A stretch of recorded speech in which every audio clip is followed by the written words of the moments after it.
You will hear a number of different recordings and you'll have to answer questions on what you hear. There'll be time for you to read the instructions and questions and you'll have a chance to check your work. All the recordings will be played once only. The test is in 4 sections. At the end of the test, you'll be given 10 minutes to transfer your answers to an answer sheet. Now turn to Section 1. Section 1. You'll hear a woman complaining about an item she has bought. First, you have some time to look at questions 1 to 4.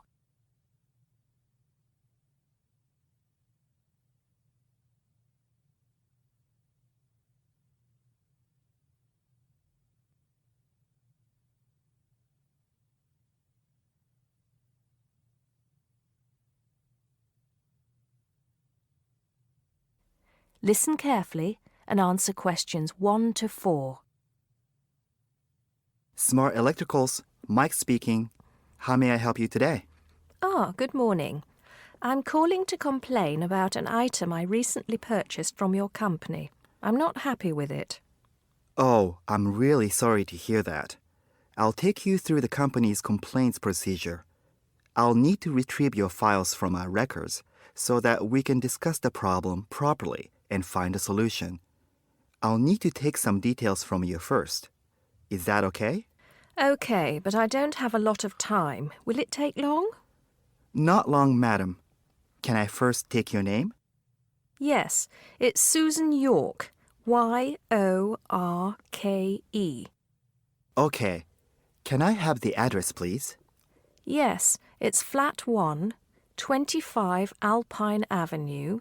That's ALPINE Avenue, Harchester. The postcode is HA6 5LD. Okay. Next. Could you give me your telephone number? Preferably one that we can call you on during normal working hours. Well, the home one is 01734 525 268.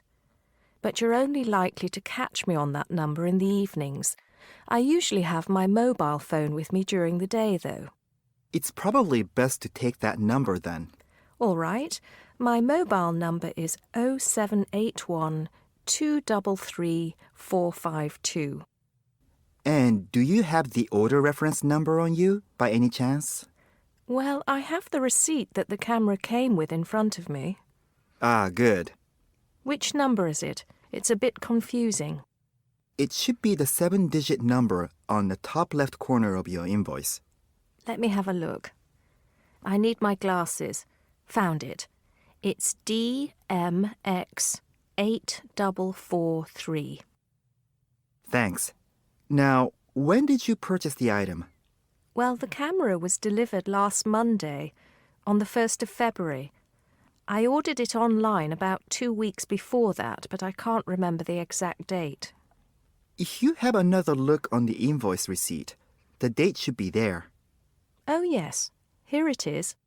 January the 15th. Okay, I'll make a note of that. So, the item is a digital camera? Yes, it's the Aqua PowerShot model in silver. Thank you. Did you take out any kind of insurance when you bought it? Well, no, it was on special offer. I didn't need to pay any extra for the insurance because it came with a special 4-star policy. Well, it means you're fully covered for at least another 3 years. Before you hear the rest of the conversation, you have some time to look at questions 5 to 10.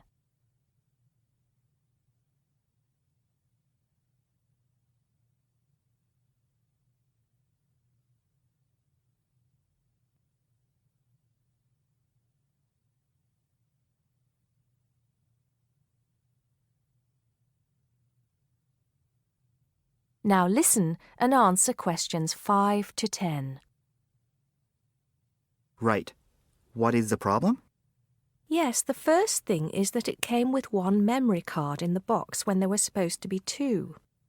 Oh dear, I'm terribly sorry about that. It must have been an oversight in the packing department. I can do something about that straight away and get one sent out to you. Well, that's not the only thing. I bought it as a present for my niece because she loves swimming. It said on the website that it was waterproof, but when she took it on holiday and tried to use it underwater, it got ruined because water got into the lens. You can imagine how disappointed my niece was. I certainly can. Were those the only problems? No, there was one other thing. It came with a case to protect it. When I opened the box to take the case out, I saw that it had a big scratch on it. We're really sorry about that. I can offer to have the camera repaired for you.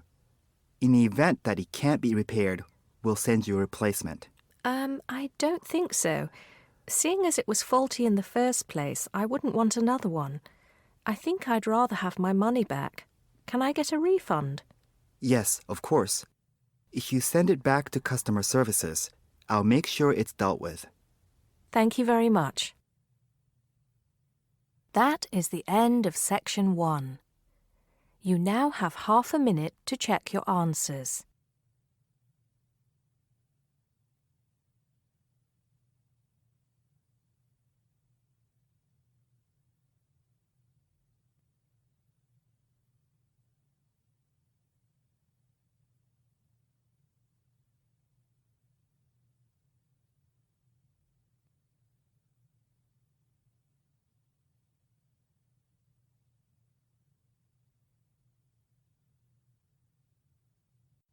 Now turn to section 2.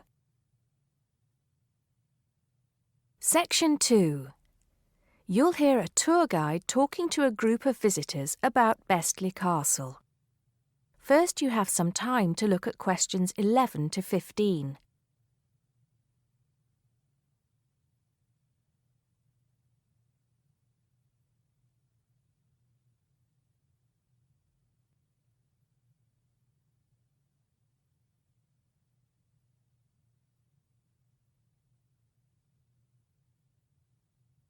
Now listen carefully and answer questions 11 to 15. Welcome to Bestley Castle. It's nice to see so many of you here today. Before we go in, I'd like to tell you some information about the castle, the things to see and do, and the facilities available to you in the grounds. We'll do our best to make this a truly memorable visit. Now, the castle grounds are quite big, and we don't want you to get lost, so I'm going to give you an idea of the layout. At the moment, we are at the entrance, and immediately to our left is the Tourist Information Office. Go here if you need any questions answered. They'll be happy to help. And of course, behind the tourist office is the car park where the coach dropped you off, and it'll also pick you up from the same spot at 5 p.m. today. In front of us are the water gardens. If you stroll through, you get to the North Bridge, which is the entrance to Bestley Castle. Take your time and enjoy looking around the castle. There's a lot of history steeped in those walls. As you leave the castle via the South Bridge, you'll be greeted with the sight of roaming deer. During the day, there will be scheduled feeding opportunities where visitors can get involved. However, we do request that you do not feed the deer outside these times. To the right of the deer park is the Castle Museum, and behind that is our award-winning restaurant. It's a relatively new addition to the castle grounds, but is fast gaining a reputation for its food. Alternatively, you can choose to dine in the picnic area on the other side of the deer park. It's perfect for the family as it's next to the kids' play area and homemade ice cream hut. We hope that on your way out, you pop into the gift shop by the exit for something to remember us by. Before you hear the rest of the talk, you have some time to look at questions 16 to 20.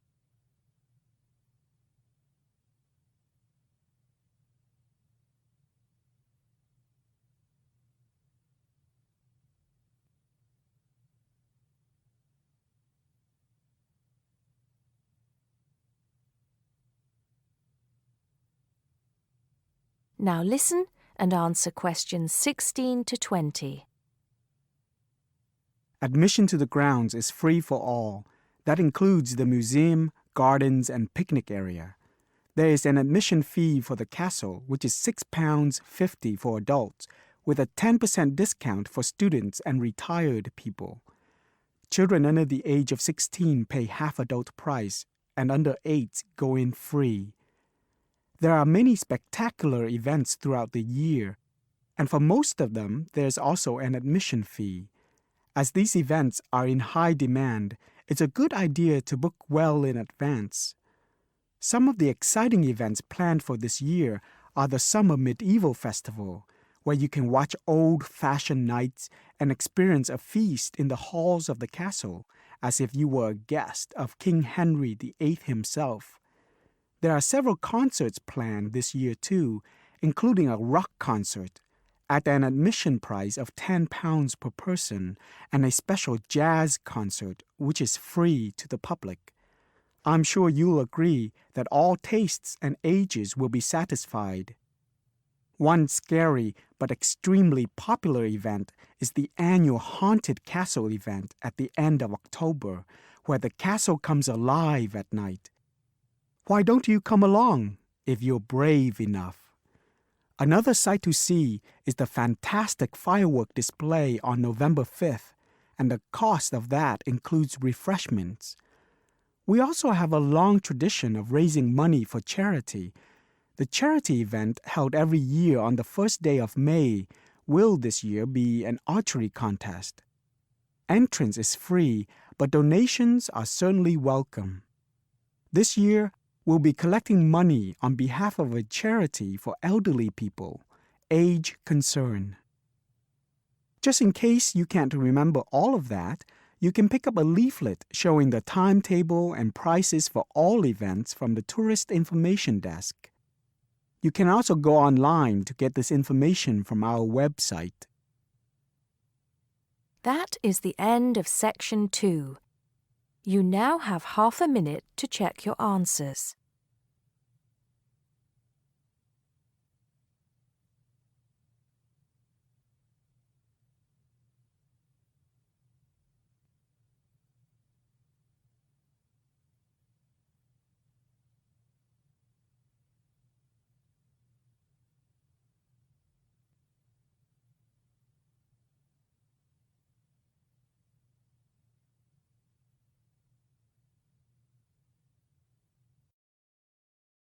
Now turn to Section 3.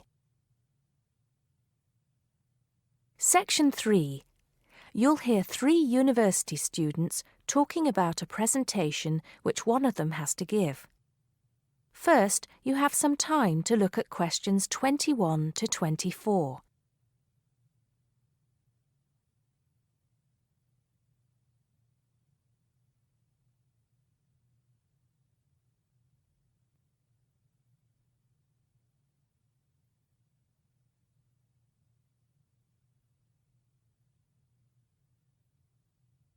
Now listen carefully and answer questions 21 to 24.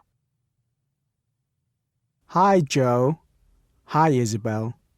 Hi, Paul. Oh, hi, Paul.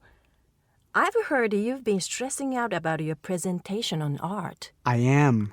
Are you still going to talk about the different types of art? Yes. Well, I was planning to, but there's so much stuff on the subject that I'm finding it difficult to put it all into one short presentation. Huh. I usually have the opposite problem. There's nothing worse than going blank, forgetting your words in front of a group of people. Well, the problem is that I don't know how to organize what I want to say in the presentation. Well, you know everything there is to know about the subject. It's just a question of selecting what you want to talk about. Well, there's a lot to discuss about the different periods in art. That's a good way to start. Then you can bring in how specific types of art were popular in each period. Yes, like how sculpture was popular in the classical period and paintings were popular in the Renaissance period. And how now a wide variety of media are used to create modern art. As long as you keep it concise, because it's a large area, There's so many periods and movements in art, and you don't want to just list them one by one. I agree. An explanation of the movements and periods in art wouldn't be too long. You're right. I need to just pick out some key points. Just mention the periods quickly so that I can move on to the real topic of the presentation. Yes, the variety of art, like sculpture, paintings, installations. I have an idea. Why don't you prepare a timeline to show to the class? That would be a nice visual, and it would focus your ideas so you don't get too sidetracked. Great idea. It would certainly cut down on time. Right then, where are we? You'll begin with a very short introduction to the historical periods of art. Then, you'll talk about popular types of art within these periods. That's sorted. Maybe you could also mention some key works of art in each period, like the Venus de Milo statue or the Scream by Edvard Munch, and give some interesting facts on them. That's not a bad idea, because it does give people a frame of reference when I talk about specific kinds of art. After giving a historical context, I should really talk about different forms of art, shouldn't I? Yes, you should. After that, you can conclude with a question on what is considered to be art. Now, that would be really interesting. Yes, comparing the traditional views of art with modern views. Exactly. I think I'll have a collection of pictures, including famous pieces of art from classic to modern, projected on the wall, like the Mona Lisa, and some pop art, and ask people whether they think it's art or not. Before you hear the rest of the conversation, you have some time to look at questions 25 to 30.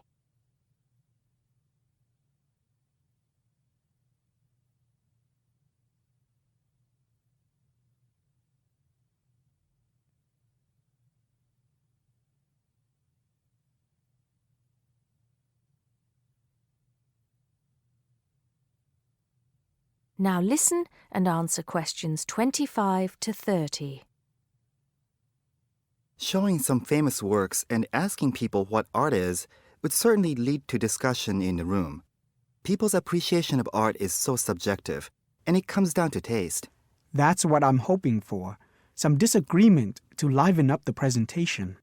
And you could stick in some really controversial ones like graffiti and modern art installations in between pieces of art that are universally accepted, like the work of the Renaissance painters. Sounds good to me. I have to say, I really don't understand some modern art myself. There was one recently that was just a pile of rubbish. It doesn't require much skill to create, does it? And what does it mean? There's no point to it. Actually, Joe, I like some modern art. It makes you look at the world in a different way. Artists now have the freedom to express themselves completely. Yes, but there is an idea now that anything can be art. I've heard of paintings being sold for large sums of money, which have been done by small children and animals. Now that's ridiculous. Oh, you could find one of those paintings and put it in your presentation, couldn't you, Paul? That would really be interesting. Well, Paul, what do you think? I like it. Just thinking. I'll need to do some more research to find pictures for the slideshow. Yes, we can help you, can't we, Joe? Of course. If you go to the fine art section of the library, I'm sure you'll find everything you need.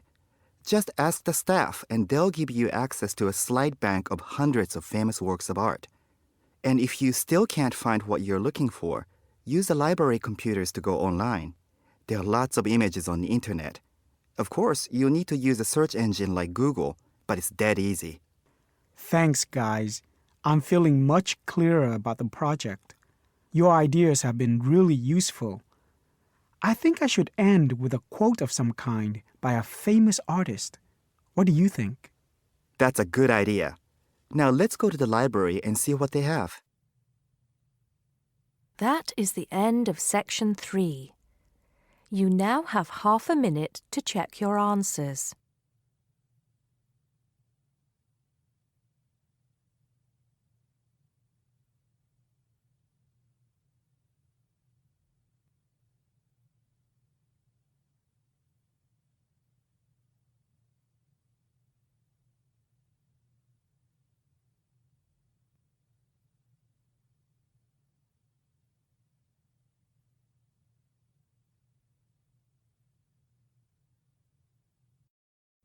Now turn to Section 4.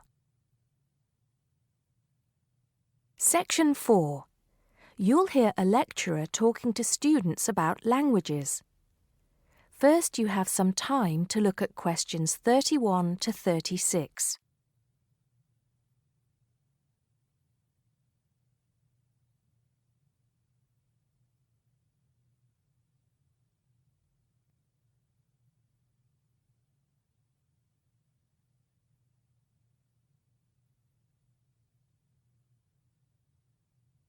Now listen carefully and answer questions 31 to 36. Good afternoon, everybody. Today, in the first lecture on anthropology, we're going to look at languages and how they are disappearing fast and what effect that's having on people and the world as a whole. We hear so much in the news about the possible extinction of animal and plant species in the world. It's a sad thing that one day certain animals will cease to exist. But how many of you are aware that the world's languages are facing a similar threat? Believe it or not, there are currently more than 6,000 languages spoken in the world today, but experts believe that by the end of this century, this number will be reduced to half. And as each language dies, the culture and specialized knowledge of a community dies with it. The unique knowledge of the environment, local wildlife, plants, animals, and ecosystems, not to mention the cultural traditions of the people themselves, will become lost forever. In essence, each language is not just spoken or written words strung together. Language has the power to hold the entire history of a people. Approximately one language dies every 2 weeks. This is an unprecedented situation. Never before in history has there been this rate of rapid decline. Most human languages are spoken by relatively very few people. Let's put this into perspective. The Ethnologue, the leading authority on the world's languages, has put together a list of every living language known to man. There are over 6,500, of which 6,000 have available population figures. Now, 109 million people speak just 10 of these languages, and they are the major languages of the world. At the opposite end of the scale, there are minority languages which are only spoken by a few people, and that's what this chart is illustrating. The number of languages is represented on the vertical axis, and the total number of languages that make up this group is an astounding 1,619.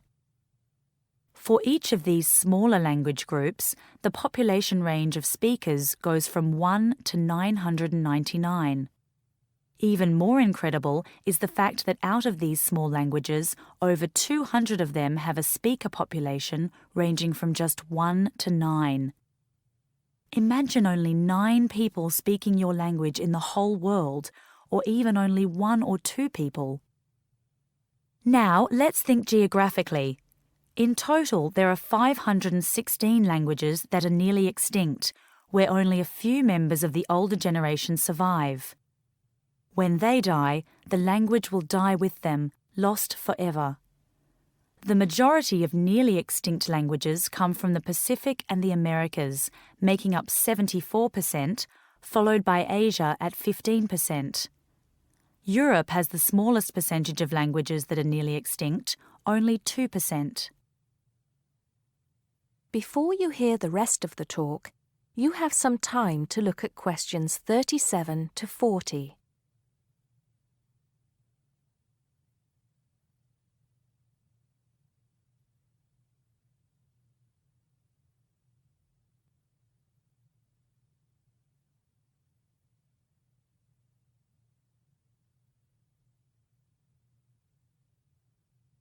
Now listen and answer questions 37 to 40.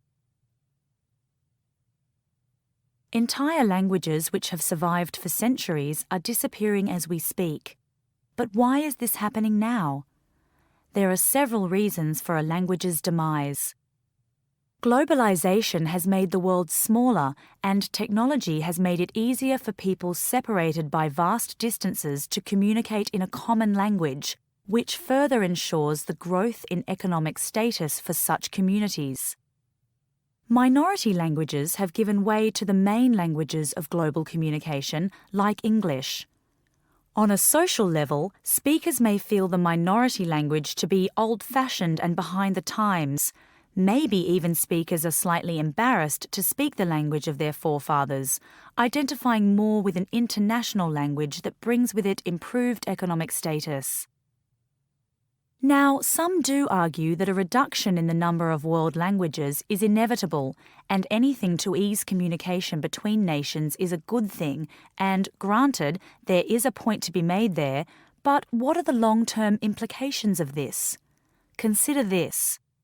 Language, in both spoken and written form, is the vehicle for oral traditions to be passed down through generations. When a language becomes extinct, this link is broken and these oral traditions are lost. This has enormous implications for the identity of a community. We can't stop the changes that are happening in the world, but we can try to keep languages alive through language maintenance programs and by documenting languages before they disappear, so they can be studied and maybe even resurrected in the future. It's also important to remember that many people who speak threatened languages can neither read nor write. Helping them become literate goes a long way towards protecting the language. Preserving a language is not easy, but there have been exceptional cases where languages have been brought back to life. In Ireland, Irish Gaelic, once a dying language, through national determination is now spoken by 13% of the country's population. We'll go into what happened there in more detail in my second lecture. That is the end of section 4. You now have half a minute to check your answers.